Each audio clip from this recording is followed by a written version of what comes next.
What's up, guys? This is Ian here, coach of your Ladner Lantern, bringing you guys the second to last playoff picture episode. This week will be the last formal episode, I should say, because the week 12 episode, obviously, we will already know all of the playoff teams, and so that'll more be a summary of how the playoffs teams made it to where they got to, and sort of we might just talk about the matchups a little bit, slightly, because I know Jed likes to talk about that in the Pick'ems episodes. So, without further ado, let's get into the last formal episode of the season 2 playoff picture. Up first, these are the playoff seeding rules. So, a division winner will automatically make playoffs, and then from there, the next best records will take the final two playoff spots. Therefore, 8 teams will make playoffs for a 12-man league. This is kind of neat. It means only 4 teams will not be going through to the first round, and we know a few of those already. This week matters a lot, and there's a ton of clinching scenarios, so please bear with me. I wrote down a lot of them. I probably didn't write down all of them. There's a lot of math that I just don't have the brain power to do, and I'm not going to have the brain power to do it tomorrow either. Placing is determined based on number of wins, then differential, then conference wins, and then the head-to-head record. This is actually very important. There will not be a tie. There's no way for there to be a tie this season, but this is really important to note that there are all those different tiebreakers because in certain case scenarios, teams that could end up in a tie would have tiebreakers such as conference wins or head-to-head record over someone else, which means that differential matters a lot in the last week here.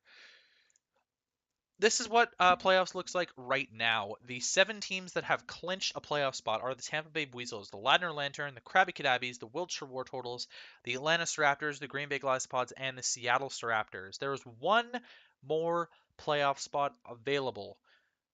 We'll see who's going to get it. In terms of eliminated teams, the Detroit Terravolts, the Snowpoint City Blizzard, and the UNC Wingles are all now eliminated officially, which leaves only the Cleveland Cavaliers and the Adelaide Overheat fighting for that last playoff berth. One of them will go home, one of them will move forward. For designations, we're just going to run through the standings real quick, and I'll talk about these designations here. So Z means that a team has clinched their division. Y means they have clinched a playoff berth, either a wildcard spot or is in line to potentially win the division as well. This will be the last week that you see Y for potential division winners. And an X means the team has mathematically been eliminated from playoffs. Those 3 teams that we just mentioned in the last slide will have X's next to them. So here are the standings. Wiltshire War Turtles have clinched their division with only 1 week to go. The Seattle Raptors cannot hit 8 wins. Therefore, Phil and the Wiltshire War Turtles have won the Little Division. He has nothing to play for in the last week. Austin, Daniel and the Seattle Raptors are 6-5 -6. They are locked into a wild card spot, but they are looking for either wildcard 1 or wildcard 2. We'll sort of see how that plays out. At the moment, the Green Bay Glasspods do have the lead in the Old Division.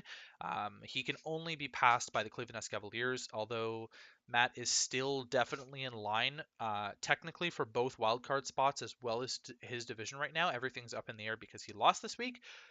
Dom and the Cleveland Cavaliers pulling 1 game ahead of Jed, but that does not mean that Jed cannot catch him.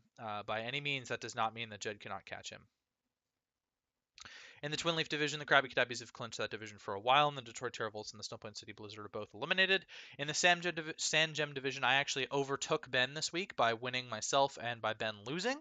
And so the race for one of us to win that division comes down to the last week. That's all there is to it. Ben holds both of the back half tiebreakers against me, so it is going to come down to differential if we both end up with the same result. And if we get different results, then whoever wins is going to clinch. And I'll elaborate a lot more on that when we get to my slide and then Ben's slide. And Austin is locked into wildcard 2 because either Ben or I, whoever doesn't win the division, is getting wildcard 1. This is what the conferences look like at the moment, with seeds 4 and 5 in the Hoenn Conference battling for that last spot. If Jed ends up taking the spot, then he will be locked into wildcard 2. That is the only position that Jed could have because Matt and Daniel are already both at 6 wins, and Jed can't reach 6 wins. But Dom could potentially vie for the divisional spots still. In the Sinnoh Conference, I'm leading, and we've known the 4 playoff teams in the Sinnoh Conference for a while, but it's still up in the air. We already know one division winner, and we know one wildcard team, but again, the San Jim division title will determine who takes the wildcard 1 seed.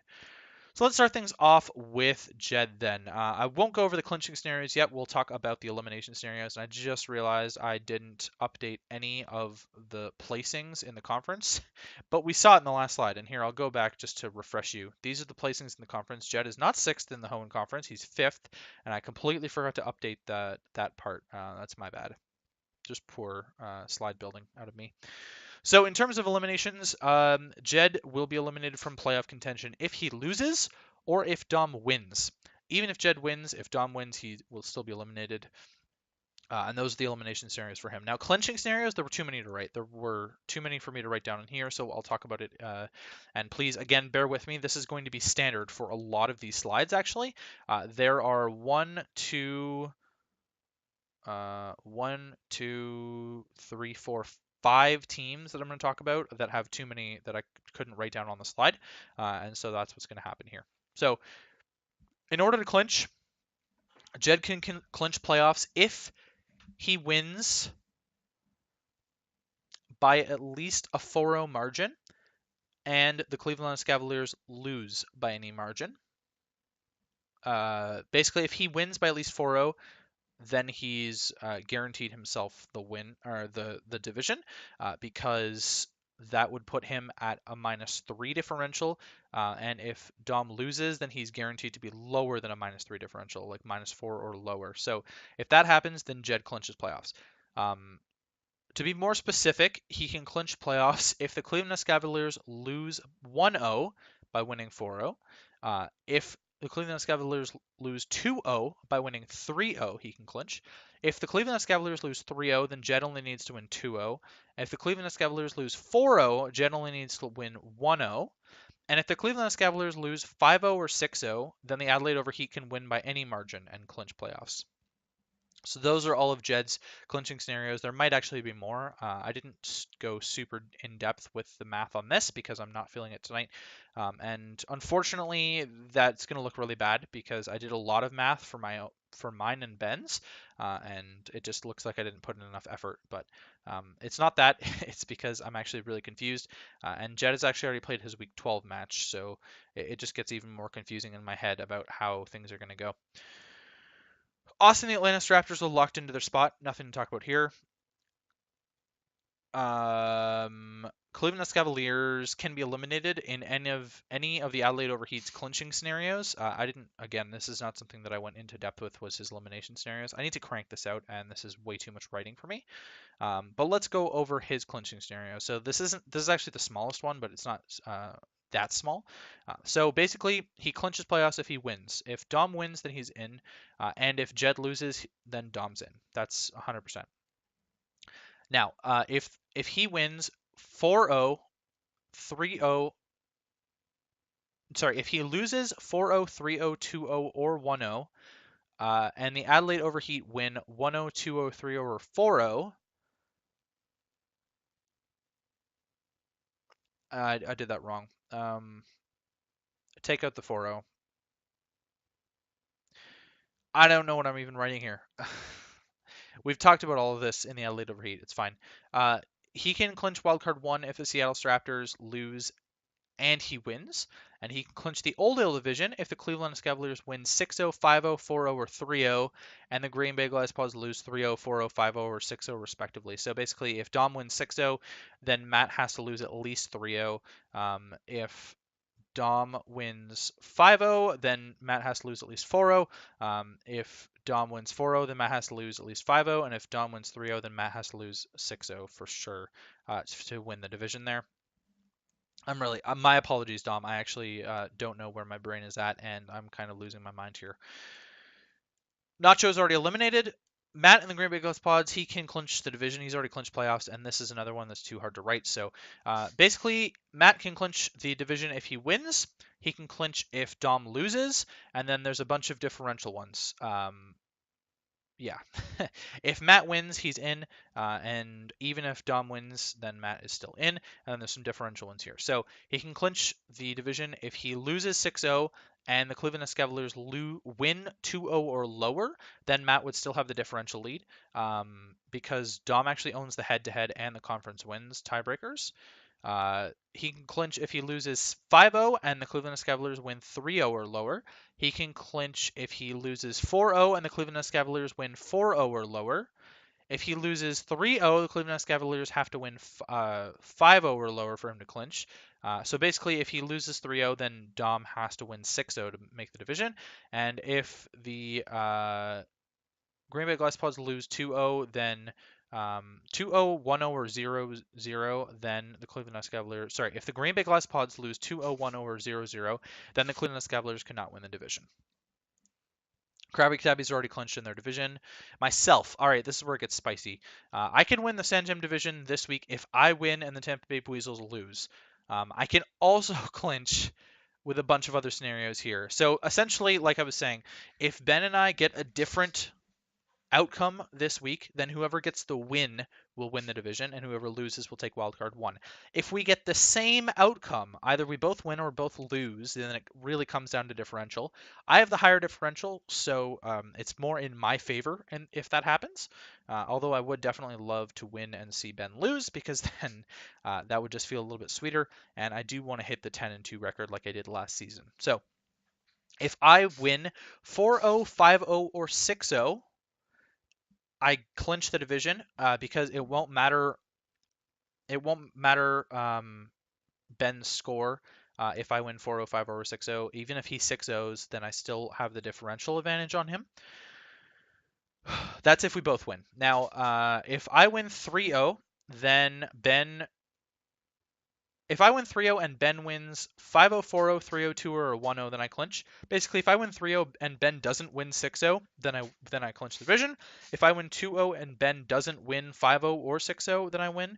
If I win 1-0 and Ben doesn't win 4-0, 5-0, or 6-0, then I also clinch the division. So those are fairly favorable situations for me.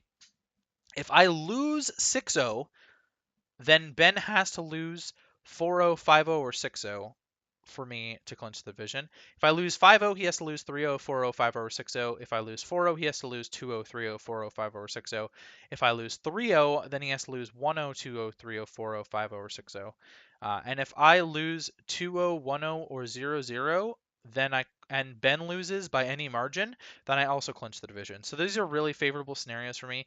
Essentially, if I win 4-0, 5-0, or 6-0, I'm in for sure. And if I lose 2-0, 1-0, or 0-0, and Ben loses, then I clinch the division as well. So very positive outcome for me in this area here. Daniel can clinch wildcard 1 if he wins or the Cleveland Cavaliers lose. Luckily, they're playing each other, so that is only one scenario, really.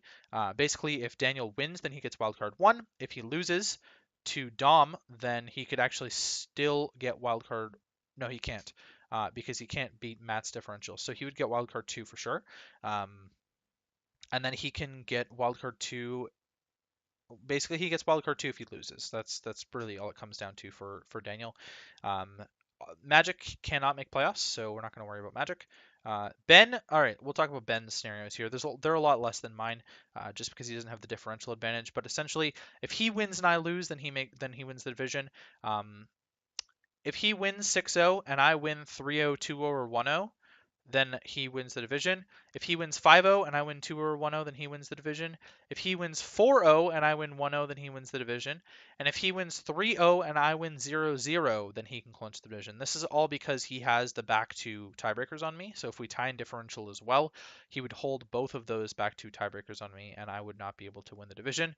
If he loses 1-0 and I lose 4-0, 5-0, or 6-0, if he loses 2-0 and I lose 5-0 or 6-0, and if he loses 3-0 and I win 6-0. So essentially, and I lose 6-0. So essentially, as soon as Ben loses 4-0 or higher, 4-0, 5-0, or 6-0, it doesn't matter. He's out. He cannot win the division if he loses 4-0, 5-0, or 6-0. It will not matter how badly I lose. If he loses 4-0, 5-0, or 6-0, he's guaranteed the wildcard 1 spot. Jay is already eliminated from playoffs, and Phil has already clinched his division. So that is going to be it for the last formal episode of Playoff Picture. Hopefully, I didn't ramble on too much. My math is definitely wrong in a couple scenarios for Jed and Dom, I believe, but I definitely thought out my math well for me versus Ben. And obviously, there's a lot of favorable scenarios for me there. It could not be in my destiny, or it also could be in my destiny. Essentially, my result with Phil is going to matter, and Ben's result with Matt is going to matter, and Dom's result with a Daniel is going to matter, and that's hilarious because those are the three matches that have yet to be played for Week 12. We just started Week 12 today, and three of the matches have already been played, and they're not the ones that matter, which is just hilarious.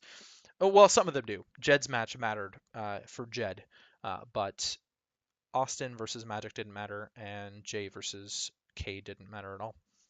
So that's going to be it for me, guys, and I'll catch you guys for the playoff breakdown next week.